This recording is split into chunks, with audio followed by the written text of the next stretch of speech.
So I'd like to start by thanking you for inviting me to this event. It's an honor to be able to speak and participate. And I apologize for having had to record this ahead of time because I'm currently in a place with a terrible connection. Um, but looking forward to being around to answer questions afterwards. So the title of my presentation is Thriving Fishers, Thriving Oceans. As our event today is called Talking Places, I'd feel bad if I didn't show you a picture of a beautiful place to start the presentation. This is Madagascar. No, it's not the entire island of Madagascar, but it's a tiny island off the western coast in an archipelago called the Barren Isles. For those of us who only know Madagascar as the animated film, Madagascar is a country, as an island in the Indian Ocean off the coast of Mozambique. It's well known for its high level of biodiversity, uh, lemurs, chameleons, but lesser known is about the people and the biodiversity around the coasts. And that brings us back to our original island. Nusa Menanjara, seemingly at the edge of the world. I wonder if this place could talk, what would it tell us? It would tell us a story about people at the front line of climate change, living with the sea. People who must go to greater and greater lengths to make a living while they watch the world around them change rapidly. And the ocean they depend on go from something like this to something like this. So if we zoom out a bit, there are close to 500 million people worldwide who depend on small-scale fisheries, and over 1 billion people who rely on fish as a source of protein. However, 90% of global fish stocks are either overfished or fully fished, according to the National Oceanic and Atmospheric Administration.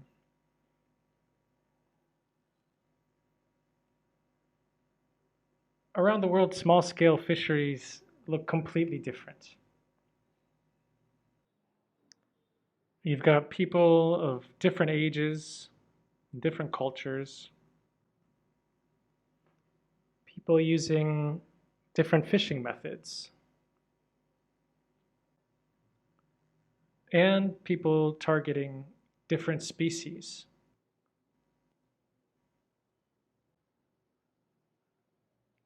Now, the challenges that they are facing are quite similar. How to make a living with this ever-changing sea. But it's hard for me to talk about what's happening all around the world, so I'll talk about a place I know, which is here in Madagascar. So what does the story mean for the people here? From an early age, the ocean is the lifeblood of many people here in Madagascar. It shapes their identity from when they're able to walk. It's their classroom. It's where they go to learn the skills that they need to survive and become experts in their craft. It's also where they work. It's their office. It's where they hone that craft. And it's where they make a living, how they catch their food,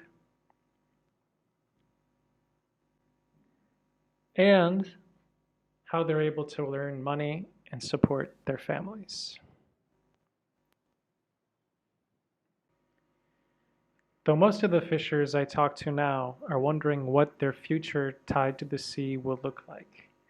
Will it provide for their children in the same way it provided for them? In a short period of time, we've seen small villages in the most remote places grow exponentially as people move from inland to the coast because farming has become difficult with the lack of rain, and as people move to areas of still intact fishing grounds. So it's created competition amongst fishers, small scale fishers. Even a few decades ago, in a small village like this, maybe one family would have a net. And now, each family might have multiple nets. So the pressure has certainly increased. And yet there still exists an even more unfair competition between small-scale fishers and industrial fishers like this.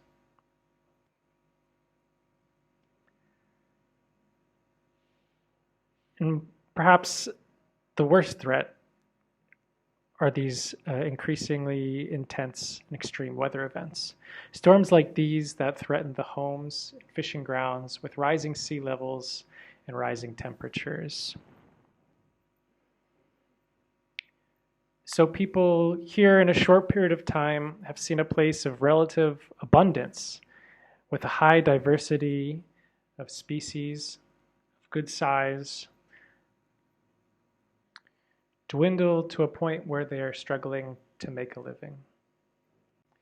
But this is meant to be a hopeful story because the ocean is amazing. It's like magic. It has the ability to regenerate and come back to life if the right people work together and have the right tools to help it.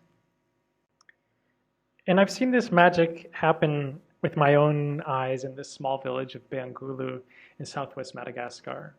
Back in 2021, this village decided to close off this area. You can see the buoys here, very close to shore. And before they closed it off, there were 4 fish per 100 square meters. And in less than a year's time, they went from 4 fish per 100 square meters to 336 fish per 100 square meters, bringing back species that they hadn't seen in their own lifetime. Lobster, sea cucumbers, octopus, an area that was almost completely dead, came back to life in a short period of time. And this area has brought significant change for them. There's been spillover, and fishers are able to fish close to shore even in times of bad weather, when in previous years they could go weeks without being able to go out and catch food. Now they're able to fish close to shore and get by through those periods of rough weather. And this small but courageous gesture has inspired hope for many of us living and working up and down the coast here in southwest Madagascar. So for the past decade, I've lived in southwest Madagascar among small-scale fishers, working for Blue Ventures, a marine conservation organization that puts people first. We support coastal fishers in remote and rural communities to rebuild fisheries, to restore ocean life, and build lasting pathways to prosperity. Now, across more than a dozen countries, Blue Ventures is partnering with traditional fishers and community organizations to design, scale, strengthen, and sustain fisheries management and conservation at the community level. We bring together partners and networks to advocate for reform and share tools and best practices to support fishing communities across the globe. But our story actually starts with tourism. Over 20 years ago now, Blue Ventures started out as a tourism organization, bringing volunteers from around the world who would pay to come and learn about fish and coral, and then take part in diving surveys to collect data to inform local decision making. This social enterprise provided jobs at a local level for people in the village, and provided the data that's be necessary for local fishers to make decisions about management measures.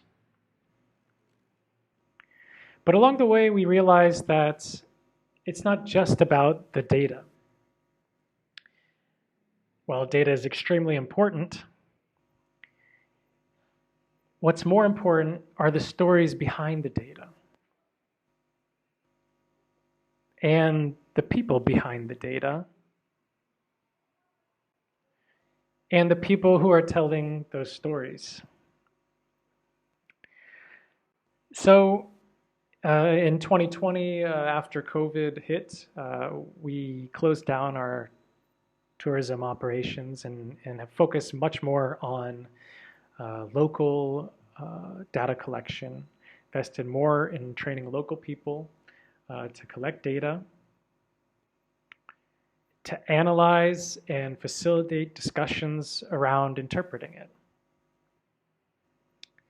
So rather than having foreign volunteers fly around the world to collect the underwater data, we've trained former fishermen whose traditional knowledge, blended with scientific knowledge, has provided them with an expertise that has changed the way we work.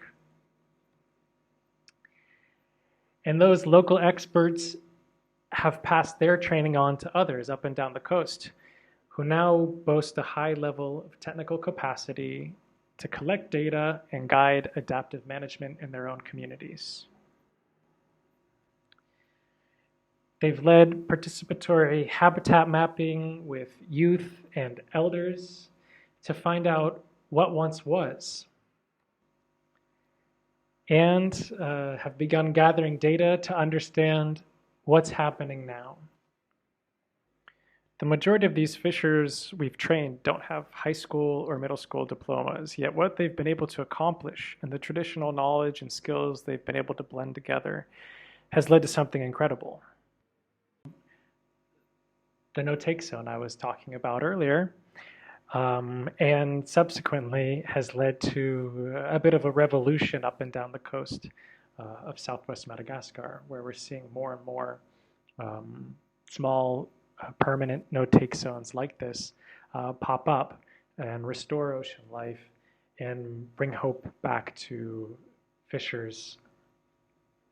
So to spread this revolution, we've actually begun to promote a new type of tourism, giving opportunities to fishers in remote communities to travel to nearby success stories, to talk about their concerns and their efforts with peers to improve their livelihoods and the outcomes in the ocean. You know, seeing is believing, and this is a type of tourism that allows people at the front lines of climate change to see firsthand the successes that others have had in rebuilding fisheries and restoring ocean life. If you think about why we travel to new places, we do this to see something new. We do this to learn. And we often come back completely changed and inspired, refreshed and ready to tackle the challenges that we left behind back home. And when we get home, we have so many stories to tell, stories that can inspire others. So to me, this is a part of the future of tourism, providing opportunities to those who have the ability to change the outcomes for their communities. In this case, a future where fishers and oceans can thrive. So thanks so much again for the opportunity to speak. And I'll end this presentation with a short film that gives my friend and a fisher from the village of Bangulu a chance to tell this story from his perspective. Thanks.